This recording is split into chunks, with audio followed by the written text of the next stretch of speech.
જીવનની કડવી વાસ્તવિકતા અને અંતિમ સત્ય. પ્રસ્તાવના: સમયની ગતિ અને માનવીય મૃગજળ. માનવ જીવન એક અદ્ભુત યાત્રા છે. જન્મથી લઈને અંતિમ શ્વાસ સુધી આપણે અનેક સપનાઓ, આશાઓ અને પ્રયત્નોમાં જીવતા રહીએ છીએ. બાળપણમાં રમકડા માટે રડતો માણસ યુવાનીમાં સફળતા માટે દોડે છે અને વૃદ્ધાવસ્થામાં શાંતિ શોધે છે. આ સમગ્ર યાત્રામાં એક સત્ય એ છે કે એક દિવસ મારો સમય આવશે. આપણે સૌ આખી જિંદગી આ ભ્રમમાં વિતાવી દઈએ છીએ. આ વિચાર જીવનની સૌથી મોટી ભૂલ છે, કારણ કે સમય ક્યારેય આવતો નથી, એ તો સતત પસાર થતો રહે છે. કડવું અને વાસ્તવિક સત્ય એ છે કે આપણે દરરોજ ઘડપણ અને બીમારીઓ તરફ ડગલા માંડી રહ્યા છીએ. જે પૈસા કમાવવા માટે આપણે આપણી આખી જિંદગી અને સુખ શાંતિ દાવ પર લગાવી દીધી, અંતે તો એ પૈસાથી બીજા જ લોકો મોજ કરવાના છે. આ સત્યનો સ્વીકાર કરવો એ જ જ્ઞાનનો ઉદય છે. જીવનના વિવિધ તબક્કા અને તેની હકીકત. જીવનના દરેક તબક્કામાં આપણે જે વસ્તુઓને સૌથી વધારે મહત્વ આપીએ છીએ, તે જ વસ્તુઓ થોડા વર્ષો પછી મૂલ્યહીન બની જાય છે. આપણે જે બાબતો ઉપર ગર્વ કરીએ છીએ, તે સમયના વહેણ સાથે ઓગળી જાય છે. આ કડવું પરંતુ ચિરંતન સત્ય છે. 40 વર્ષની ઉંમર. જ્ઞાન અને વ્યવહારનું સત્ય. જ્યારે વ્યક્તિ 40 વર્ષની ઉંમર વટાવે છે, ત્યારે સામાજિક પ્રતિષ્ઠાના માપદંડો સંપૂર્ણપણે બદલાઈ જાય છે. આ પડાવ પછી માણસ કેટલો ભણેલો છે કે અણસમજુ, તેની વ્યવહારિક જગતમાં કોઈ કિંમત નથી રહેતી. સમાજ અને પરિવાર એ નથી જોતા કે તમારી પાસે કઈ યુનિવર્સિટીની ડિગ્રી છે, પણ એ જુએ છે કે તમારામાં વ્યવહારિક અને વ્યાવસાયિક સમજ કેટલી છે. તમારી પાસે જ્ઞાનનો ભંડાર હોય, પણ જો તમે કોઈના કામમાં ન આવી શકતા હો, તો એ ભણતર વ્યર્થ છે. ઘણીવાર જ્યારે તમે કોઈ સામાન્ય શાકભાજીવાળા કે ચાવાળા પાસે ઊભા હો અને અચાનક ખબર પડે કે તેની આવક તો તમારા કરતાં પણ વધારે છે, અને તે પણ ટેક્સ ફ્રી, ત્યારે અહંકારને મોટો આંચકો લાગે છે. આ અનુભવ સમજાવે છે કે પુસ્તકીયું જ્ઞાન જીવનના સંઘર્ષ સામે ગૌણ છે. 50 વર્ષની ઉંમર. બાહ્ય સુંદરતાનું વિસર્જન. 50 વર્ષનો સમય એ જીવનનો મધ્યાહ્ન છે, જ્યાં અરીસો આપણને સત્ય બતાવવાનું શરૂ કરે છે. મોંઘા કોસ્મેટિક્સ કે ફેશનેબલ કપડાં હવે કુદરતી કરચલીઓને છુપાવી શકતા નથી. જે દેહને સાચવવા અને શણગારવા પાછળ આપણે વર્ષો ખર્ચ્યા, તે હવે ક્ષીણ થવા લાગે છે. આ સમય છે આંતરિક ગુણો અને આધ્યાત્મિક સૌંદર્ય તરફ વળવાનો. લોકો તમારી ચહેરાની ચમક નહીં, પણ તમારી વાણીની મીઠાશ અને તમારા સ્વભાવની સરળતા શોધે છે. બાહ્ય સૌંદર્ય તો ક્ષણભંગુર છે, આંતરિક સંસ્કારો જ કાયમી રહે છે. 60 વર્ષની ઉંમર. હોદ્દા અને સત્તાની ક્ષણભંગુરતા. નિવૃત્તિ એ અહંકારને ઓગાળવાનો સૌથી મોટો પડાવ છે. 60 વર્ષ પછી તમે કેટલા મોટા હોદ્દા પર છો તેની કોઈ કિંમત નથી રહેતી, કારણ કે નિવૃત્તિ પછી જે ઓફિસમાં તમારી એક સહીથી હજારો કામ થતા હતા, ત્યાંનો સામાન્ય પટાવાળો પણ તમને સલામ નહીં ભરે. આ સત્ય આપણને સમજાવે છે કે સત્તા અને ખુરશી કાયમી નથી, માત્ર તમારા દ્વારા કરવામાં આવેલી સેવા જ કાયમી છે. દુનિયા માત્ર એ જ વ્યક્તિને યાદ રાખે છે જેણે ખુરશી પર બેઠીને માનવતાની સેવા કરી હોય. પદ તો મહેમાન છે, પણ પ્રેમ કાયમી છે. 70 વર્ષની ઉંમર. ભૌતિક સુખની મર્યાદા. વૃદ્ધાવસ્થામાં ભૌતિક સંપત્તિ અને વૈભવ માત્ર ભારરૂપ લાગવા માંડે છે. 70 વર્ષ પછી તમારું ઘર મોટું છે કે નાનું, તેની કોઈ કિંમત નથી રહેતી. જ્યારે ઘૂંટણમાં અસહ્ય દુખાવો થાય, ત્યારે આલિશાન બંગલો તકલીફ આપે છે, અને એક નાનકડો શાંત રૂમ જ સાચો આરામ આપે છે. આ ઉંમરે એક નાનકડા પલંગ પર જ વિસામો લેવાનો હોય છે. આ તબક્કે સુખ એ મોટા મકાનમાં નહીં, પણ મનની શાંતિમાં રહેલું છે. આ સમયે આરસ પહાણની લાદી ઠંડક નથી આપતી, તમારા પરિવારે અને સમાજે આપેલું સન્માન તથા સત્કર્મોની હૂંફ જ તમને જીવાડે છે. 80 વર્ષની ઉંમર. અંતિમ સત્ય. જીવનના અંતિમ તબક્કે મનુષ્યને પોતાની લાચારીનો અહેસાસ થાય છે. 80 વર્ષની ઉંમરે તમારા એકાઉન્ટમાં કરોડો રૂપિયા ભલે પડ્યા હોય, પણ નસીબમાં તો માત્ર ટેબલ પર પડેલી 100-200ની દવાઓ જ હોય છે.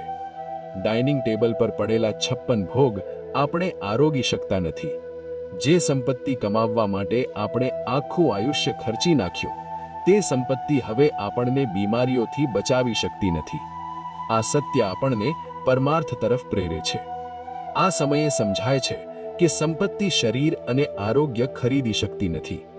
90 વર્ષની ઉંમર, જીવનની લાચારી. જીવનનો અંતિમ તબક્કો આવે છે. આ ઉંમરે સંસારના તમામ સંબંધો અને માયા મિથ્યા લાગે છે. હવે માત્ર એક જ પ્રાર્થના રહે છે કે ભગવાન ક્યારે પોતાના ધામમાં બોલાવે. આ સમયે માણસને સમજાય છે કે આખી જિંદગી જે મેળવવા દોડ્યો તેમાંથી કશું જ સાથે લઈ જઈ શકતો નથી. માણસ થાકી જાય છે અને પરમાત્મામાં વિલીન થવા ઝંખે છે. પરિવર્તનનો વિચાર, સંપત્તિનો શ્રેષ્ઠ સદુપયોગ. આ તમામ વાસ્તવિકતાઓને જોયા પછી એક ક્ષણ રોકાઈને વિચારવાની જરૂર છે કે આ સંપત્તિનો સદુપયોગ અત્યારે જ કેમ ન કરવો. ભગવાનના આપેલા આશીર્વાદને માત્ર બેંકમાં જ જમા રહેવા દેવા કરતા જગત જનની માં ઉમિયાના વિશ્વનો સૌથી ઊંચા મંદિરના નિર્માણમાં સહભાગી બનો. એ તમારી લક્ષ્મીને લક્ષ્મીમાંથી પ્રસાદ બનાવવીની સુવર્ણ તક છે. જ્યાં તમારી કમાણી સનાતન સેવાના કાર્યમાં અર્પિત થઈને અમર બની શકે છે. તમારી હયાતીમાં તમારી નજર સામે તમારી લક્ષ્મી જો કોઈ પવિત્ર કાર્યમાં વપરાય તો જ તેની સાર્થકતા છે. આધ્યાત્મિક જોડાણ, શિવ અને શક્તિનું મહાતીર્થ. સમગ્ર બ્રહ્માંડનું કેન્દ્રબિંદુ એટલે શિવ અને શક્તિ. 1. શિવ એટલે દેવાધિદેવ મહાદેવ, જે કલ્યાણકારી છે, જે ત્યાગ અને વૈરાગ્યનું પ્રતીક છે. 2. શક્તિ એટલે માતા પાર્વતી, જેનું બીજું નામ જગત જનની માં ઉમિયા છે, જે સર્જન, પોષણ અને શક્તિનું સ્વરૂપ છે.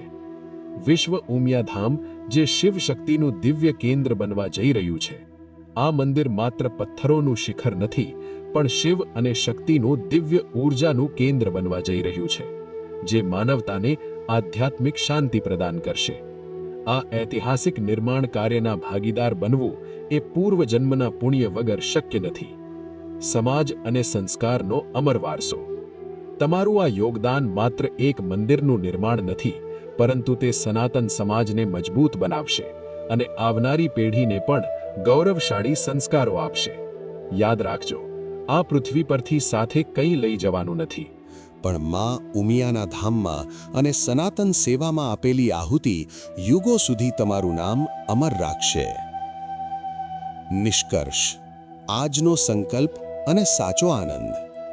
અત્યારે જ નક્કી કરો કે તમારી આર્થિક કમાણીનો એક ભાગ પરમાર્થના કાર્યમાં અર્પિત કરીને જીવનનો સાચો આનંદ મેળવીશું.